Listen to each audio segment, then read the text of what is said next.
Good morning students. आज का हमारा टॉपिक है सूती वस्त्र उद्योग। इस पाठ से संबंधित कुछ टॉपिक हम पिछली वीडियो के अंदर पढ़ चुके हैं, जिसका लिंक मैंने डिस्क्रिप्शन में दिया गया है।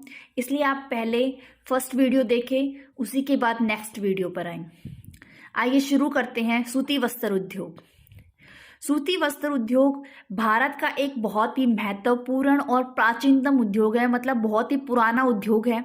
हमारे प्राचीन भारत में भी हम सूती वस्त्र जो है वो बनाते रहे हैं, लेकिन हमारी जो तकनीक थी वो अलग थी। प्राचीन भारत में जो सूती वस्त्र बनाए जाते थे वो हाथ से कताई करके और हथकरघा तकनीक के द्वारा बनाए जाते थे, ठीक है। लेकिन धीरे धीरे भारत में सूती वस्त्र उद्योग का विकास हुआ और 18वीं शताब्दी के बाद विद्युतीय करघों का उपयोग होने लगा। विद्युतीय करघों मतलब जो बिजली से चलने वाले जो करघे हैं, उनका उपयोग होने लगा।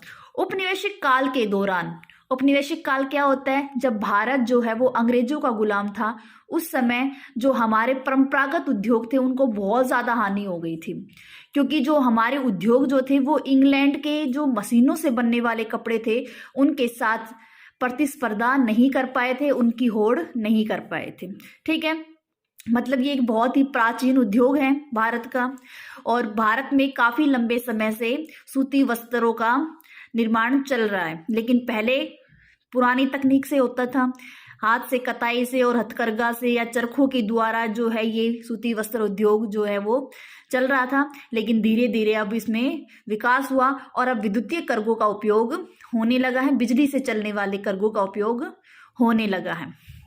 देश के आरंभिक वर्षों में सूती वस्त्र उद्योग महाराष्ट्र, गुजरात के कपास उत्पादन क्षेत्र तक सीमित थे। मतलब सूती वस्त्र उद्योग कहाँ पर सबसे पहले विकसित हुए हैं? महाराष्ट्र के अंदर और गुजरात के अंदर।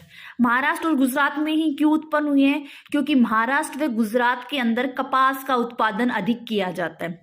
कपास का उत्पादन अधिक क्यों किया जाता है? क्योंकि वहां पर काली मिट्टी पाई जाती है, ठीक है। और काली मिट्टी जो है वो कपास के लिए बहुत अच्छी होती है, इसीलिए कपास का सबसे पहले उत्पादन कहाँ शुरू हुआ? महाराष्ट्र और गुजरात के अंदर।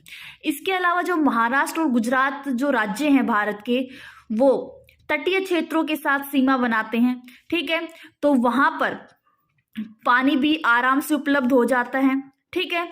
इसके अलावा महाराष्ट्र में मुंबई भी बहुत बड़ा बाजार है, इनको बाजार भी मिल जाता है, वहाँ पर परिवहन के साधन भी है। इसके अलावा वहाँ पर श्रमिक जो हैं वो भी सस्ते मिल जाते हैं, तथा वहाँ जलवायु भी नमी युक्त होती है, मतलब हवा के अंदर नमी होती है, क्योंकि इनके आसपास तटीय क्षेत्र है, ठीक है, अरब सागर है।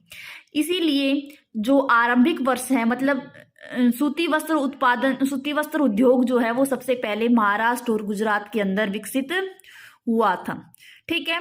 सूती वस्त्र निर्माण की पहली सफल मिल मुंबई में सन 1854 में कावसजी नाना भाई डाबर ने लगाई। ये छोटे क्वेश्चन में आ सकता है कि सूती वस्त्र निर्माण की पहली सफल मिल कब लगाई गई और किसके द्वारा लगाई गई, ठीक है। तो पहली सफल मिल कहाँ पर लगी थी? मुंबई में, ठीक है। 1854 में लगी थी, कावसजी नाना भाई डाबर ने लगाई थी, ठीक है। अनुकूल भौगोलिक दशाओं के कारण मुंबई व निकटवर्ती क्षेत्रों में कई मिलें स्थापित होने लगी। मैंने अभी बताया है कि मुंबई जो है वहाँ पर सारी अनुकूल भौगोलिक दशाएं उपलब्ध थी, वहाँ पर परिवहन के साधन भी थे, बाजार भी था, सस्ते श्रमिक भी थे, नमी युक्त जलवायु भी थी। इसके अलावा वहाँ कपास की खेती भी की जाती थी, ठीक है। तो जिसके कारण से ये जो सूती वस्त्र उद्योग जो है ये मुंबई में विकसित होने लग गया और मुंबई के आसपास सूती वस्त्र उद्योग की कई मिलें स्थापित हो गई, ठीक है। उसके बाद सन 1947 में भारत आजाद हुआ था, ठीक है। तो भारत जब आजाद हुआ तब भारत में सूती वस्त्र मिलों की संख्या 423 तक पहुंच गई थी, ठीक है। लेकिन देश का विभाजन हो गया 1947 में। जब भारत देश आजाद हुआ तब देश का विभाजन हो गया था, जिसके कारण यह उद्योग फिर से एक बार सुस्ती के गर्त में चला गया, ठीक है। पहली जो मिल थी वो 1854 में लगाई गई, कावस जी नाना भाई डाबर ने। ठीक है। उनके मिल लगाने के बाद मुंबई में कई और मिलों की स्थापना हो गई। ठीक है। और 1947 तक पहुंचते पहुंचते भारत में 423 सूती वस्त्र की मिलें जो हैं उनकी स्थापना हो गई। लेकिन देश का विभाजन होते ही सूती वस्त्र उद्योग फिर से डगमगाने लग गया, फिर से सुस्ती के गतर में चला गया, गर्त में चला गया। सुस्ती के गर्त का मतलब होता है एक बार फिर से डाउन चला गया। क्यों चला गया? क्योंकि जो भी ज्यादातर बढ़िया कपास उगाने वाले क्षेत्र थे वो सभी पाकिस्तान में चले गए। जब भारत और पाक का विभाजन हुआ तो जो कपास उत्पादन वाले क्षेत्र थे वो सारे कहाँ चले गए? पाकिस्तान के अंदर चले गए, जिसके कारण भारत में सूती वस्त्र उद्योग जो है वो फिर से डाउन आ गया। भारत में 423 में से 409 मिलें रह गई। देखो मैंने बताया था कि 1947 के समय भारत में सूती वस्त्र उद्योग की मिलें थी 423। ठीक है। लेकिन जब भारत का विभाजन हो गया तो उसके बाद 423 में से भारत में 409 मिलें रह गई। ठीक है। बाकी की जो मिलें थी वो कहाँ चली गई? पाकिस्तान के अंदर। लेकिन कपास उत्पादक क्षेत्र सिर्फ 29% रही, मतलब मिलें तो इतनी ज्यादा रह गई और कपास जो है वो बहुत कम बच गया। ठीक है। सिर्फ 29% कपास ही जो है वो भारत के अंदर रहा, बाकी सारे कपास उत्पादक क्षेत्र कहाँ चले गए? पाकिस्तान के अंदर चले गए। स्वतंत्रता प्राप्ति के पश्चात इस उद्योग के विकास के लिए अनेक ठोस कदम उठाए गए। जब देश आजाद हो गया तब सरकार ने इसकी तरफ अनेक कदम उठाए, जिसके कारण से यह उद्योग फिर से फलने फूलने लगा। ठीक है। पहले 1854 में क्वास जी डाबर ने सूती वस्त्र मिल लगाई महाराष्ट्र के अंदर। ठीक है। उसके बाद आसपास और बहुत सारी मिलों की स्थापना हो गई और 1947 तक भारत में 423 मिलों की स्थापना हो गई। लेकिन जब भारत देश आजाद हुआ, भारत पाक का विभाजन हुआ, तब ये उद्योग फिर से डगमगाने लगा।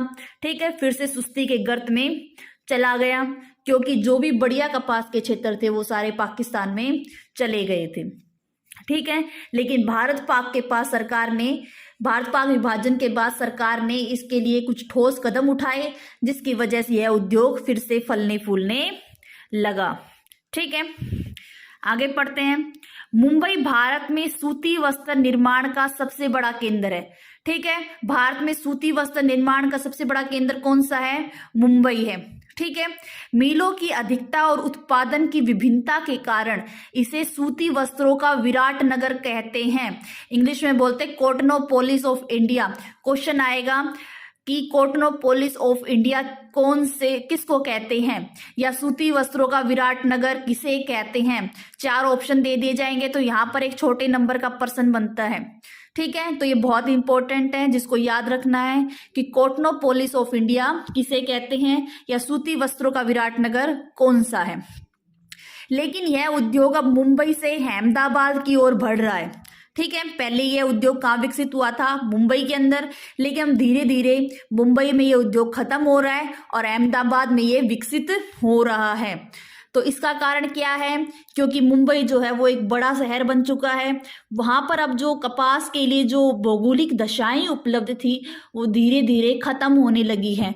अब जब इतना बड़ा शहर है मुंबई, तो वहां पर जमीन भी बहुत महंगी है। ठीक है। तो इसके कारण से वहां पर श्रमिक जो हैं अब उनको भी वो सस्ते नहीं रहे, वो भी बहुत महंगे श्रमिक हो गए हैं। तो जिसके कारण से ये उद्योग जो है अब मुंबई से अहमदाबाद की ओर बढ़ रहा है। इसलिए अहमदाबाद को पूर्व का मैनचेस्टर या फिर बोस्टन जो है वो कहा जाता है।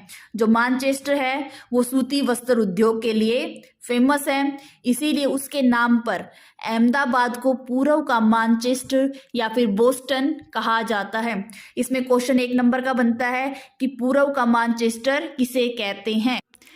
इसे डेनिम सिटी ऑफ इंडिया भी कहते हैं। तो यहाँ पर ये कुछ छोटे क्वेश्चन बन रहे हैं कि सूती वस्त्रों का विराट नगर किसे कहते हैं, कॉटनोपोलिस ऑफ इंडिया किसे कहते हैं, डेनिम सिटी ऑफ इंडिया किसे कहते हैं, पूर्व का मैनचेस्टर किसे कहते हैं। तो ये छोटे क्वेश्चन हैं और इस बार छोटे क्वेश्चन ज्यादा आएंगे, तो छोटे क्वेश्चनों पर विशेष ध्यान हमें देना है।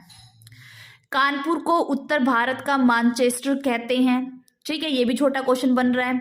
इसके अलावा कोयम्बटूर को दक्षिण भारत का मैनचेस्टर कहते हैं। मतलब उत्तर भारत में कानपुर है और दक्षिण भारत के अंदर कोयम्बटूर है। कोयम्बटूर को दक्षिण भारत का मैनचेस्टर क्यों कहते हैं? क्योंकि यहाँ सबसे ज्यादा सूती वस्त्र की मिलें हैं, लेकिन ये मिलें बहुत छोटी छोटी हैं। ठीक है। भारत जापान को सूत का निर्यात करता है। ठीक है, किसको निर्यात करता है? भारत जापान को सूत का निर्यात करता है। इसके अलावा भारत में जो बनने वाले सूती वस्त्र हैं उनको कौन कौन से देश आयात करते हैं? यूएसए, इंग्लैंड, रूस, फ्रांस, नेपाल और श्रीलंका। ठीक है, तो ये सूती वस्त्र उद्योग था। ये क्वेश्चन बहुत इंपॉर्टेंट है जिसको हमें याद करना है। आज के लिए बस इतना ही।